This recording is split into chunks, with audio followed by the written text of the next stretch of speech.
നടക്കുന്നു. വയനാട്ടിലേക്ക് പോകാം ശ്രുതി. വയനാട് സുൽത്താൻ ബത്തേരി കലൂർ കുന്നിൽ കാട്ടാന ആക്രമണത്തിൽ മധ്യവയസ്കൻ കൊല്ലപ്പെട്ടതിൽ പ്രതിഷേധം. നാട്ടുകാർ ദേശീയപാത ഉപരോധിക്കുകയാണ്. ഞായറാഴ്ചയാണ് കല്ലൂർ കുന്ന് മാറോട് സ്വദേശി രാജുവിനെ കാട്ടാന ആക്രമിച്ചത്. ഇന്നലെ ഉച്ചയോടെയാണ് രാജു മരിച്ചത്. ദീപക് മോഹനുണ്ട് തത്സമയ വിവരങ്ങളുമായി. കല്ലൂരിൽ നിന്ന് ദീപക്, തുടർച്ചയായി കാട്ടാനയുടെ ആക്രമണങ്ങൾ പതിവാവുകയാണ് വയനാട്ടിൽ. നോക്കൂ, മാനന്തവാടിയിലെ അജീഷിനെ കൊലപ്പെടുത്തിയ ശേഷം ഇത് രണ്ടാമത്തെ കാട്ടാന ആക്രമണത്തിലാണ് രണ്ടുപേർ കൊല്ലപ്പെടുന്നത്. കഴിഞ്ഞ ദിവസം ഒരു വ്യക്തി ഉൾപ്പെടെ കൊല്ലപ്പെട്ടിരുന്നു. ഇപ്പോൾ എന്താണ് അവിടുത്തെ സാഹചര്യം? ദേശീയപാത ഉൾപ്പെടെ ഗതാഗത തടസ്സം നേരിടുകയാണോ?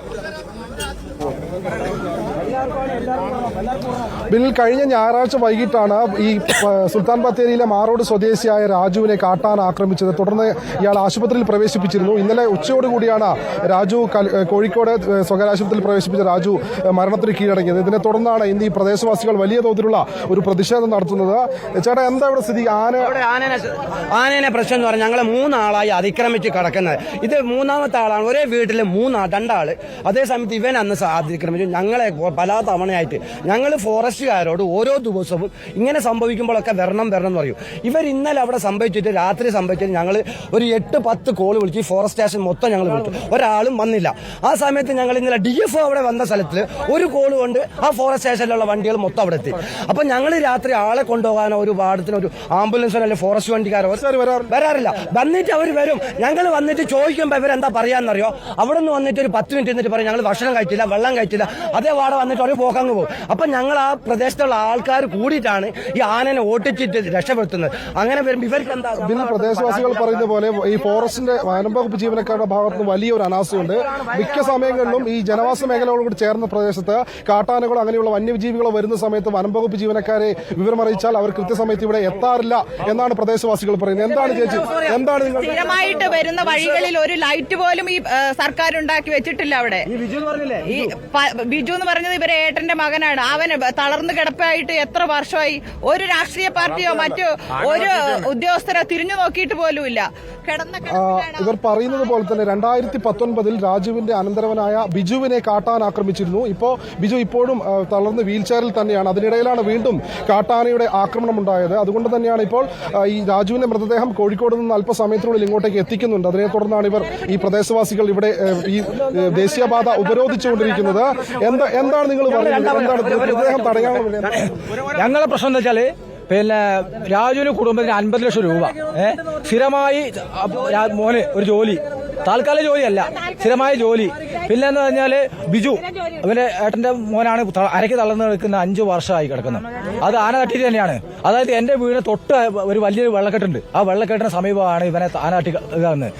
ഞാൻ കിടക്കുന്നത് ആവശ്യങ്ങൾ എന്തൊക്കെയാണ്? ഇതല്ലേ ജീവന സ്വത്ത് സംരക്ഷണം കിട്ടുക, 50 ലക്ഷം രൂപ രാജുവിന് കുടുംബത്തിന് കൊടുക്കുക, രാജുവിന് മോന് സ്ഥിരമായ ഒരു ജോലി കൊടുക്കുക. ഞങ്ങൾ അതുപോലെ ഇന്നലെ കൊണ്ടുപോകാൻ ശ്രമിക്കും. ഈ തീരുമാനം ഇല്ലെങ്കിൽ കൊണ്ടുപോകില്ല. പോകുന്നേ ഉള്ളൂ. സ്ഥിരമായിട്ട് ജോലി കൊടുക്കാന്ന് പറയൂ. ഇവര് ബാക്കമ്മ തീരൂ. അതുകൊണ്ട് ഉറപ്പ് വേണം. ബിനിൽ, ഇവർ പറയുന്നത് പോലെ രാജുവിന്റെ കുടുംബത്തിന് കൃത്യമായി 50 ലക്ഷം രൂപ നഷ്ടപരിഹാരം നൽകുക. ഇപ്പോൾ 10 ലക്ഷം രൂപയാണ് നഷ്ടപരിഹാരമായി പ്രഖ്യാപിച്ചിട്ടുള്ളത്. അത് മാത്രം പോരാ, 50 ലക്ഷം രൂപയോളം നഷ്ടപരിഹാരം നൽകുക. അതോടൊപ്പം രാജുവിന്റെ കുടുംബത്തിലെ ഒരാൾക്ക് സ്ഥിരമായ ജോലി നൽകുക തുടങ്ങിയ കാര്യങ്ങൾ പറയുന്നത് മാത്രമല്ല, കൃത്യമായി ഈ ജനവാസ മേഖലകളിൽ ഇറങ്ങുന്ന ഈ വന്യമൃഗങ്ങൾ ഒഴിവാക്കാനുള്ള നടപടികൾ ചെയ്യുക എന്നുള്ളത് കൂടിയാണ്. ഇപ്പോൾ നമ്മളോടൊപ്പം സുൽത്താൻ ബത്തേരി MLA IC ബാലകൃഷ്ണൻ ചേരുന്നുണ്ട്. എന്താണ് ഇനിയിപ്പോൾ അടുത്ത? അല്ല, ഇതിൻ്റെ അകത്ത് ഗവൺമെന്റും ജില്ലാ ഭരണകൂടവും, അതാണ് ഞങ്ങൾ എല്ലാ രാഷ്ട്രീയ പാർട്ടി, BJPയുടെ പ്രതിനിധിയുണ്ട്, മുസ്ലിം ലീഗിന്റെ പ്രതിനിധിയുണ്ട്, CPMന്റെ പ്രതിനിധിയുണ്ട്, എല്ലാവരും ഉണ്ട് ഇവിടെ. ജില്ലാ ഭരണകൂടവും ഗവൺമെന്റും ഇവരുടെ ആവശ്യങ്ങൾ കേട്ട് അത് ശാശ്വതമായ പരിഹാരം ഉണ്ടാക്കുന്നതിന് വേണ്ടിയുള്ള ഉന്നതാധികാര സമിതി ഈ പഞ്ചായത്തിൽ വിളിച്ചു ചേർക്കണമെന്നുള്ളതാണ് ഡിമാൻഡ്.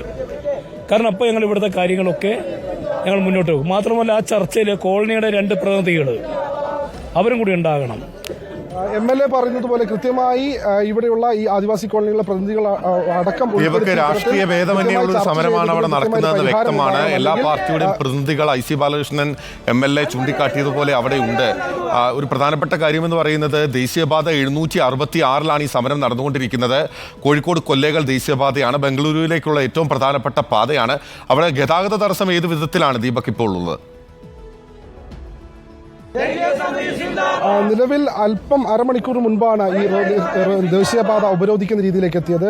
മൈസൂർ കൊല്ലകൽ കോഴിക്കോട് ദേശീയപാത 766 ഉപരോധം മണിക്കൂറുകളായി തുടങ്ങി. നിരവധി വാഹനങ്ങൾ കുടുങ്ങിക്കിടക്കുന്നുണ്ട്. മാത്രമല്ല വിവിധ രാഷ്ട്രീയ പാർട്ടികളുടെ ആളുകളെല്ലാം തന്നെ ഈ ഭാഗത്തേക്ക് എത്തിയിട്ടുണ്ട്. ഇപ്പോൾ BJPയുടെ ജില്ലാ സെക്രട്ടറി ഉണ്ട്. എന്താണ് ഇനിയിപ്പോൾ BJPയുടെ? നിരന്തരം പ്രക്ഷോഭങ്ങളും പ്രതിഷേധങ്ങളുമാണ് വയനാട് ജില്ലയിൽ നമ്മൾ കണ്ടുകൊണ്ടിരിക്കുന്നത്. വന്യമൃഗശല്യത്തിന് ശാശ്വത പരിഹാരം ഉണ്ടായിട്ടില്ലെങ്കിൽ മനുഷ്യർക്ക് ജീവിക്കാൻ പറ്റാത്തൊരു ദുസ്സഹമായിട്ടുള്ള സാഹചര്യം നിലനിന്നുകൊണ്ടിരിക്കുകയാണ്. അതീവ ഗുരുതരമായിട്ടുള്ള ഈ സാഹചര്യത്തിൽ സംസ്ഥാന സർക്കാർ ഉണർന്നു പ്രവർത്തിക്കണം. വനം വകുപ്പിന്റെ ആളുകൾ ഇവിടെ പറയുന്നത് കേട്ടില്ലേ, നിരന്തരം വിളിച്ചാൽ സ്വിച്ച് ഓഫ് ആക്കുക, വന്ന് എന്താണെന്ന് പരിശോധിക്കാതിരിക്കുക തുടങ്ങിയിട്ടുള്ള കാര്യങ്ങൾക്ക് നിരന്തരം അനാസ്ഥയാണ് ഈ വകുപ്പ് കാണിച്ചുകൊണ്ടിരിക്കുന്നത്. ഈ വകുപ്പ് മന്ത്രി തന്നെ രാജിവെച്ച് അടിയന്തരമായി മറ്റൊരു സംവിധാനം ചെയ്ത് ഈ ജനങ്ങളെ രക്ഷിക്കണമെന്നുള്ളതാണ് ഞങ്ങൾക്ക് പറയാനുള്ളത്. ബിനിൽ, അതുതന്നെയാണ് വയനാട്ടുകാരുടെ ഒരുപാട് നാളുകളായി വയനാട്ടുകാർ അഭിമുഖീകരിക്കുന്ന വലിയൊരു പ്രശ്നം തന്നെയാണ് ഈ വന്യജീവി പ്രശ്നം എന്നുള്ളത്. ഇപ്പോൾ വീണ്ടും ഒരു ജീവൻ കൂടി പൊലിഞ്ഞിരിക്കുന്നു. കഴിഞ്ഞ ഡിസംബറിൽ കടുവയുടെ ആക്രമണത്തിൽ വാഗേരിയിൽ ഒരാൾ കൊല്ലപ്പെട്ടിരുന്നു. അതിനെ തുടർന്ന് വീണ്ടും ഫെബ്രുവരിയിൽ പാക്കം സ്വദേശി പോൾ, മാത്രമല്ല പടമല സ്വദേശി അജീഷ് തുടങ്ങിയ ആളുകളെല്ലാം തന്നെ ഇങ്ങനെ വന്യജീവികളുടെ ആക്രമണത്തിനിരയായി ജീവൻ പൊലിയുന്ന ഒരു സാഹചര്യം ഉണ്ടായി. ഈ സാഹചര്യം വീണ്ടും മുൻപോട്ട് പോയിക്കൊണ്ടിരിക്കുകയാണ്. അതിനെ തുടർന്നാണ് ഇത്തരത്തിൽ ഈ വന്യമൃഗങ്ങൾ ഇറങ്ങുന്നതിനെതിരെ കൃത്യമായ ഒരു ശാശ്വത പരിഹാരമായ മാർഗങ്ങൾ കണ്ടെത്തുക. അതോടൊപ്പം ഈ രാജുവിന്റെ കുടുംബത്തിന് 50 ലക്ഷം രൂപ നഷ്ടപരിഹാരം നൽകുക, കുടുംബത്തിലെ ഒരാൾക്ക് സ്ഥിരമായ ഒരു ജോലി നൽകുക തുടങ്ങിയ ആവശ്യങ്ങളാണ് ഇവർ മുന്നോട്ട് വെച്ചിരിക്കുന്നത്. ഏതായാലും അല്പസമയത്തിനുള്ളിൽ രാജുവിന്റെ മൃതദേഹം കോഴിക്കോട് നിന്ന് ഇങ്ങോട്ടേക്ക് എത്തിക്കും. ഇവിടെ നിന്നാണ് മാറോട് വീട്ടിലേക്ക് കൊണ്ടുപോകുക. അതിനിടയിലാണ് ഇത്തരത്തിലൊരു പ്രതിഷേധമായി ഇപ്പോൾ ദേശീയപാത ഉപരോധിച്ചുകൊണ്ടിരിക്കുന്ന നാട്ടുകാർ. ഏതായാലും വരും നിമിഷങ്ങളിൽ കൂടുതൽ ആളുകളും അതുപോലെ തന്നെ കൂടുതൽ വിവിധ രാഷ്ട്രീയ കക്ഷികളുടെ ആളുകളും ഈ ഭാഗത്തേക്ക് എത്തിച്ചേരും. ഉടൻ തന്നെ ഒരു തീരുമാനമാകും എന്നാണ് നമ്മൾ പ്രതീക്ഷിക്കുന്നത്. പക്ഷേ വയനാട്ടുകാരുടെ വലിയൊരു പ്രശ്നം തന്നെയാണ് ഈ വന്യജീവി വിഷയം. പ്രധാനപ്പെട്ട പ്രശ്നമാണ്. അവരുടെ ആവശ്യങ്ങളും ന്യായമാണ്. പക്ഷേ ദേശീയപാത 766 ഉപരോധിച്ചുകൊണ്ടാണ് സമരം പുരോഗമിക്കുന്നത്. കൂടുതൽ സംഘർഷത്തിലേക്ക് കൂടുതൽ ആളുകൾ എത്തിച്ചേരുന്ന മുറയ്ക്ക് സംഘർഷത്തിലേക്ക് പോകാനുള്ള ഒരു സാധ്യതയുണ്ട് എന്നാണ് ദീപക് മോഹൻ അവിടെ നിന്ന് റിപ്പോർട്ട് ചെയ്യുന്നത്. കൂടുതൽ അപ്ഡേറ്റുകൾ വരുമ്പോൾ ദീപകിലേക്ക് നമുക്ക് മടങ്ങിയെത്താം.